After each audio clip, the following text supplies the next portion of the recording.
Ricky Nelson, born Eric Hilliard Nelson on May 8, 1940, entered the world already surrounded by fame. His parents, Ozzie and Harriet Nelson, were well-known figures in the entertainment industry. Ozzie was a musician, actor, and writer, while Harriet had made a name for herself as an actress. From the very beginning, Ricky's life was influenced by Hollywood's bright lights and busy sets. As a child, he moved to Hollywood with his family, seeking acting opportunities, but at first, he stayed behind with his grandmother while his parents and older brother, David, pursued their careers. Even though he was not always in the spotlight immediately, Ricky's exposure to performance and show business left a permanent mark on him. He grew up watching his parents work tirelessly, learning the dedication it took to succeed in a world where talent alone was never enough. By the mid-1940s, Ricky was gradually introduced to acting. In 1944, producer John W. Gell offered Ozzie and Harriet the chance to star in a radio sitcom titled The Adventures of Ozzie and Harriet. Initially, Ricky and David were portrayed by professional child actors, but over time, they themselves began appearing on the show. By 1949, Ricky had made his first appearance, and he quickly became a familiar presence on the program. In 1952, the radio show was adapted for television, with Ozzie serving as head writer. This transition marked the beginning of a unique period where Ricky's childhood was both public and scripted. The show's success allowed the Nelson family to stay connected with audiences for years, and it ran for an impressive 14 years until its cancellation in 1966. During this time, Ricky's early exposure to cameras, scripts, and live performance prepared him for a career in music. Even though he was surrounded by acting, Ricky's heart leaned toward music. He spent his early teens learning the clarinet and the drums, practicing guitar chords, and singing in showers and bedrooms, absorbing influences from musical legends like Carl Perkins. Singing, it seemed, was in his blood, a skill that would one day make him a teenage idol. By the age of 17, he had already begun performing publicly, impressing friends, family, and eventually fans with a voice that many described as heavenly. Ricky's teenage years were filled with ordinary experiences complicated by extraordinary talent. He dated a girl named Diana Osborne, who was a devoted fan of Elvis Presley. To win her admiration, Ricky sought to prove that he could sing just as well as the king of rock and roll. With his father's help, he signed a one-record deal with Verve Records in 1957. His first releases, including I'm Walkin', A Teenager's Romance, and You're My One and Only Love, were met with immediate success. These songs gave Ricky a glimpse of the fame and influence he would soon hold over millions of fans. His youthful charm, musical talent, and the platform of a family television show allowed him to connect with audiences in ways few teenage performers had ever achieved. He quickly became more than just a child actor. He was now a teenage sensation, a rising star whose every performance was eagerly anticipated. By the end of that year, he had already demonstrated that he had the drive, discipline, and talent necessary to leave a permanent mark on the entertainment world, setting the stage for his historic achievements in the years to come. Ricky Nelson's breakthrough came when he left Verve Records and signed a 5-year deal with Imperial Records in 1958.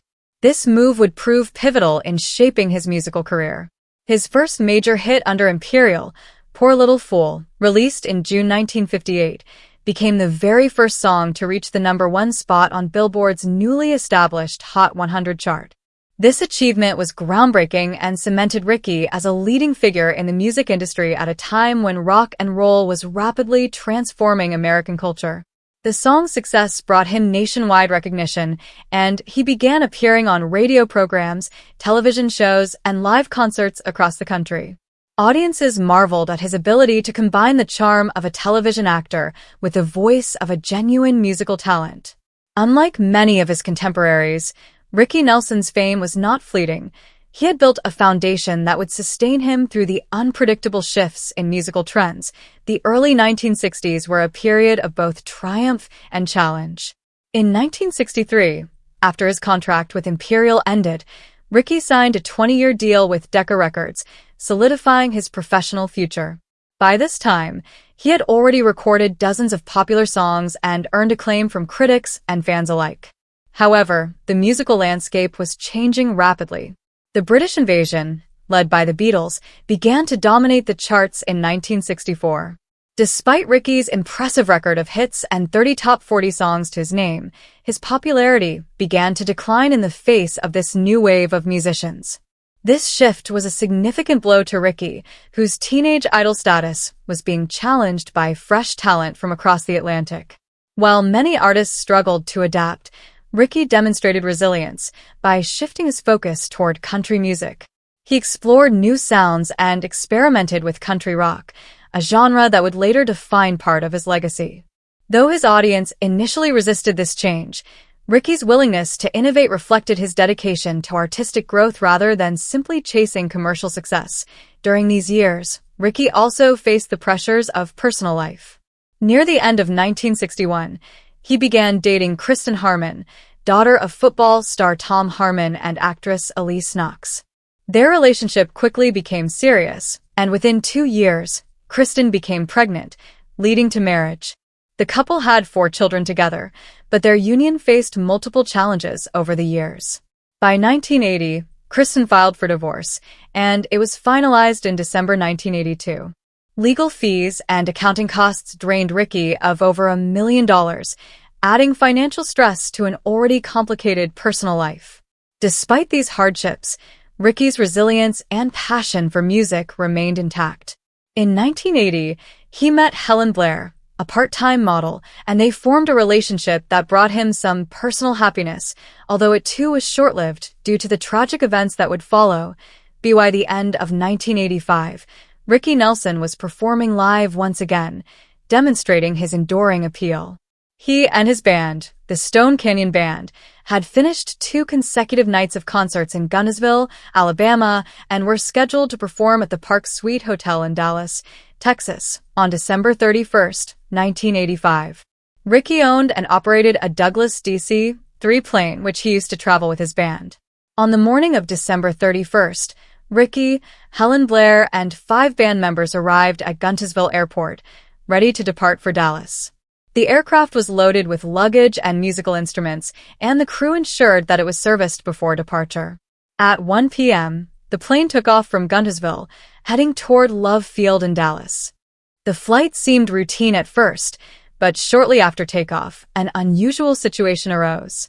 At exactly 5:08 p.m., the pilot contacted the Fort Worth Air Route Traffic Control Center, reporting a problem and requesting to turn the plane around toward Texarkana. Over the next few minutes, smoke was reported in the cockpit, signaling a rapidly developing emergency. Within minutes, the aircraft descended to a dangerously low altitude of just 600 feet, and air traffic control lost radar contact. Eyewitnesses described smoke trailing from the aircraft as it flew over a farmhouse and severed power lines. By 5:14 p.m., the DC-3 crashed into a field approximately 35 miles west of Texarkana. The impact and subsequent fire claimed the lives of Ricky Nelson, Helen Blair, and 5 band members. The pilot and co-pilot survived but suffered serious burns. Investigators later discovered that the fire had originated on the right-hand side of the fuselage, near one of the plane's gasoline heaters.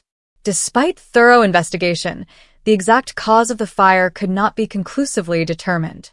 Conflicting testimonies from the surviving pilots, along with damage to the plane's components, left lingering questions that have continued to fuel controversy over Ricky's tragic death. After the tragic crash of Ricky Nelson's plane on December 31, 1985, investigators from the National Transportation Safety Board, NTSB, arrived on the scene to determine what had caused the disaster. The wreckage was devastating.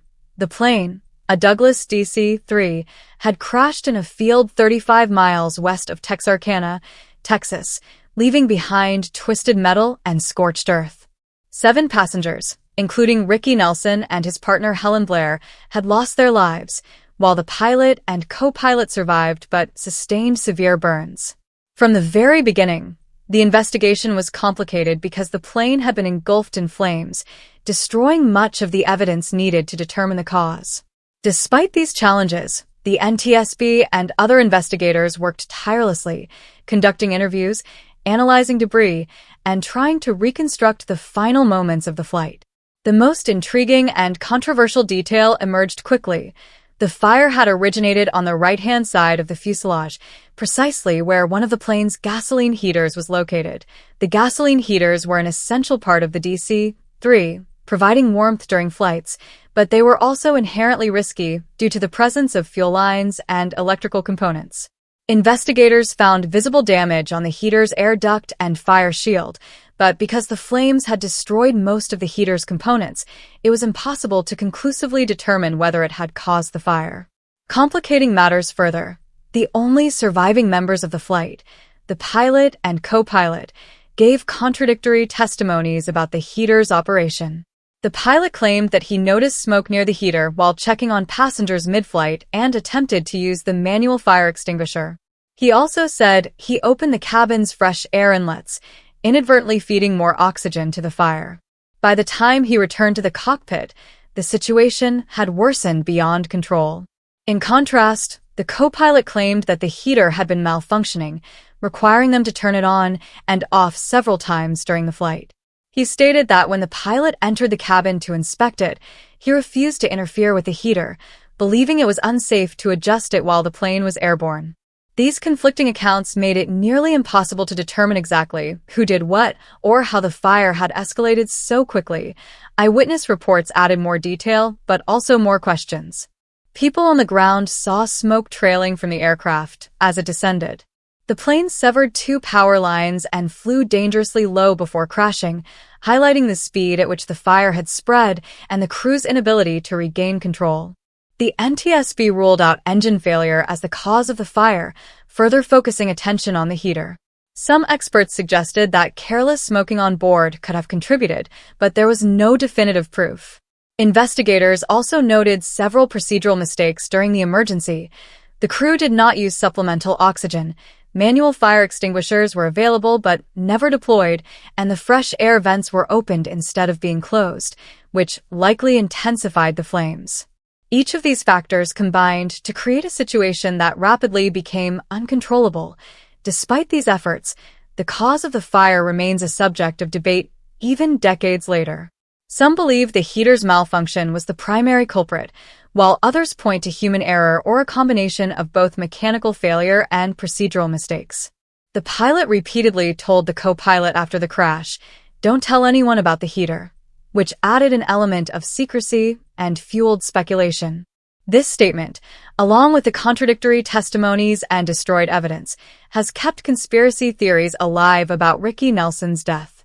Was it simply an accident caused by a faulty heater, or were there preventable mistakes that could have saved lives? The uncertainty surrounding the fire continues to intrigue historians, aviation experts, and fans of Ricky Nelson alike, making the crash not only a tragic event but also a mystery that refuses to fully fade from public attention. Ultimately, the investigation revealed a combination of unfortunate factors: a fire starting near a gasoline heater, mismanagement of the emergency situation, and a lack of proper fire safety procedures on board. While the NTSB could not definitively blame the heater alone, the evidence suggested it played a significant role. The conflicting accounts, missing physical evidence, and rapid progression of the fire created a scenario that might never be fully understood. For Ricky Nelson, Helen Blair, and the members of the Stone Canyon Band, the tragedy was sudden and irreversible. For the public, the investigation offered some answers but left lingering questions, adding a controversial layer to the narrative of one of rock and roll's most beloved figures. The news of Ricky Nelson's sudden death on New Year's Eve, 1985, sent shockwaves across the nation. Fans, both young and old, were stunned that someone who had been such a defining figure of their youth was gone so unexpectedly. Ricky had been more than just a musician. He was a symbol of the rock and roll era, a television icon, and a teenage idol whose voice had shaped the lives of countless Americans. For those who had grown up watching the adventures of Ozzie and Harriet, seeing Ricky on the television screen was part of everyday life. When the news broke, people across the country struggled to come to terms with the fact that the boy they had watched grow up had met a tragic and untimely end in a fiery plane crash. Newspapers and television networks covered the story extensively, replaying clips of his performances, showing images of the DC-3 wreckage, and recounting the details of the flight and subsequent investigation. Headlines emphasized both his achievements and the mysterious circumstances of his death, fueling public fascination and concern. Fans were particularly shaken by the timing of the tragedy. Ricky Nelson had been scheduled to perform at a New Year's Eve concert in Dallas, Texas. His absence from the stage was immediately noticed, but the realization of his passing did not fully set in until hours later. Radio stations that had played his music for decades dedicated entire segments to his memory, sharing stories from those who had attended his concerts or met him personally. Fans wrote letters, shared photographs, and recounted personal memories of Ricky's music, demonstrating the deep emotional connection that his audience had maintained over the years. In many ways, the public reaction reflected not only grief, but also admiration for his lifelong contributions to music and entertainment. Ricky's influence had transcended mere celebrity. He had inspired generations of musicians and had brought joy to millions through both his television appearances and his songs. Meanwhile, Ricky's family in California faced their own private grief. The funeral arrangements were complicated by logistical challenges, including misdirected remains, which delayed the ability of loved ones to properly mourn.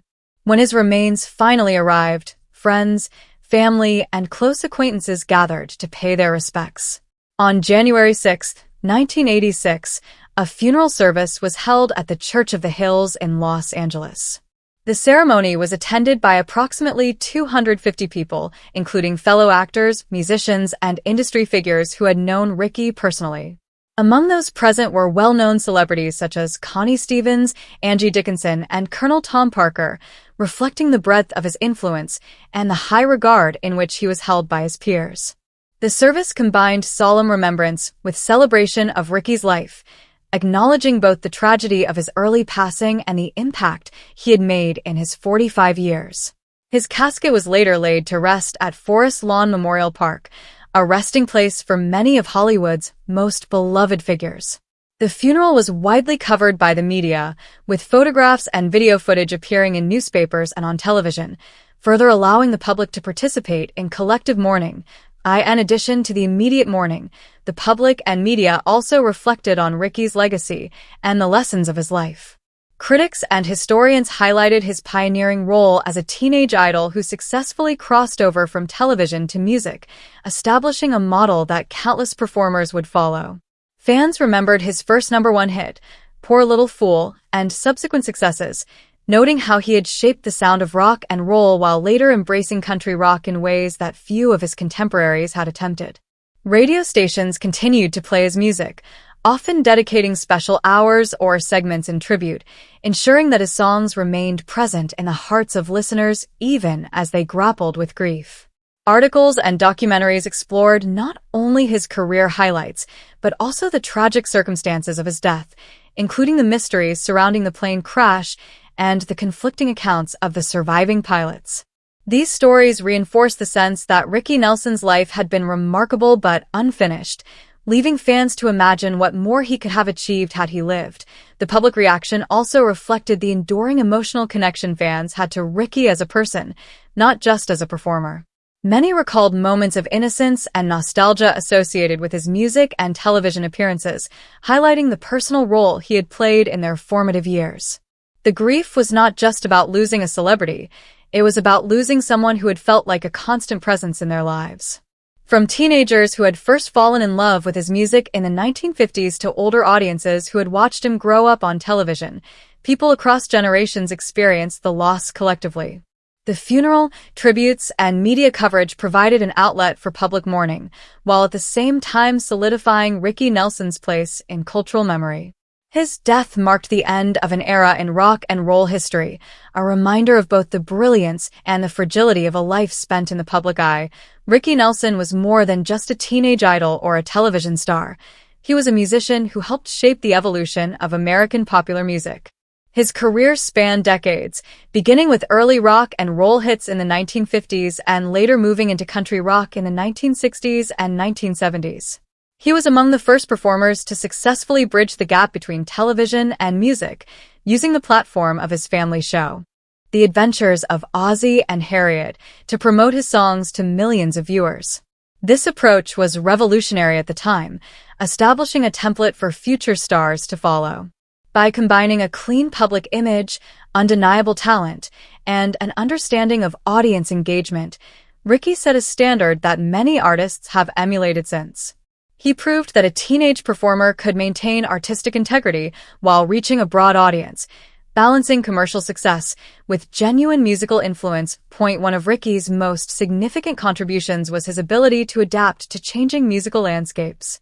In the late 1950s, rock and roll was new, energetic, and often controversial, yet Ricky's music was accessible and appealing to families and young listeners alike. Hits like Poor Little Fool, Bebop Baby, and Travelin' Man became anthems for a generation, climbing the charts and solidifying his status as a household name. His voice, often described as smooth, melodic, and emotionally expressive, allowed him to convey both the innocence of youth and the sophistication of a seasoned performer. Even when the British invasion challenged his dominance in the early 1960s, Ricky continued to evolve. He explored country rock, incorporating elements of folk, country, and soft rock, which expanded his repertoire and demonstrated his willingness to innovate rather than remain stagnant. Songs like Garden Party reflected his resilience, creativity, and ability to turn personal setbacks, such as the booing at Madison Square Garden, into artistic triumphs. Ricky Nelson's influence extended beyond his own music. Many contemporary artists cite him as an inspiration, both for his musical style and for the way he navigated the entertainment industry. By using television to launch and sustain his career, he opened the door for future generations of artists who would rely on multimedia exposure to build audiences. His ability to maintain popularity across different media demonstrated a rare versatility, showing that a performer could thrive not only as a recording artist, but also as a public figure in television and live performance. Furthermore, Ricky's experimentation with country rock laid the groundwork for the genre's later success, influencing artists such as the Eagles and other musicians who blended traditional rock with country sounds. He showed that commercial appeal and artistic exploration could coexist, even in an industry often resistant to change. Beyond technical influence, Ricky Nelson's legacy resonates emotionally with fans. For many, he represents an era of music that was optimistic, heartfelt, and approachable. His songs captured universal themes of love, longing, and youthful joy, which continue to resonate even decades after his passing. Fans remember not only his hits, but also the authenticity with which he performed, the sincerity of his voice, and the relatable persona he presented both on-screen and on-stage. In addition, his story, rising from a television family to music stardom, facing personal and professional challenges, and ultimately dying tragically, adds depth to the emotional connection audiences feel toward him. He was a symbol of both the promise and fragility of life in the public eye, and this duality makes his legacy particularly compelling. Ricky's contributions have been recognized formally as well. In 1987, 2 years after his death, he was inducted into the Rock and Roll Hall of Fame, a testament to his enduring influence on American music. His early work in rock and roll and later in country rock is still celebrated by musicians, historians, and fans alike. Moreover, the cultural impact of his television show and teenage idol status cannot be understated. He helped define what it meant to be a celebrity in the mid-20th century, blending media exposure with musical talent in ways that remain relevant today. Even now, his songs continue to be played, covered by other artists, and introduced to new generations, ensuring that his musical legacy lives on. Ricky Nelson's life and work serve as a reminder of the power of innovation, perseverance, and artistry, securing his place in the pantheon of American music legends. Ricky Nelson's death in the DC-3 plane crash did not just shock the world. It also sparked decades of speculation, controversy, and lingering questions that continue to intrigue fans and aviation experts alike. Even after the National Transportation Safety Board (NTSB) conducted a thorough investigation. The precise cause of the fire that consumed the aircraft remained unclear.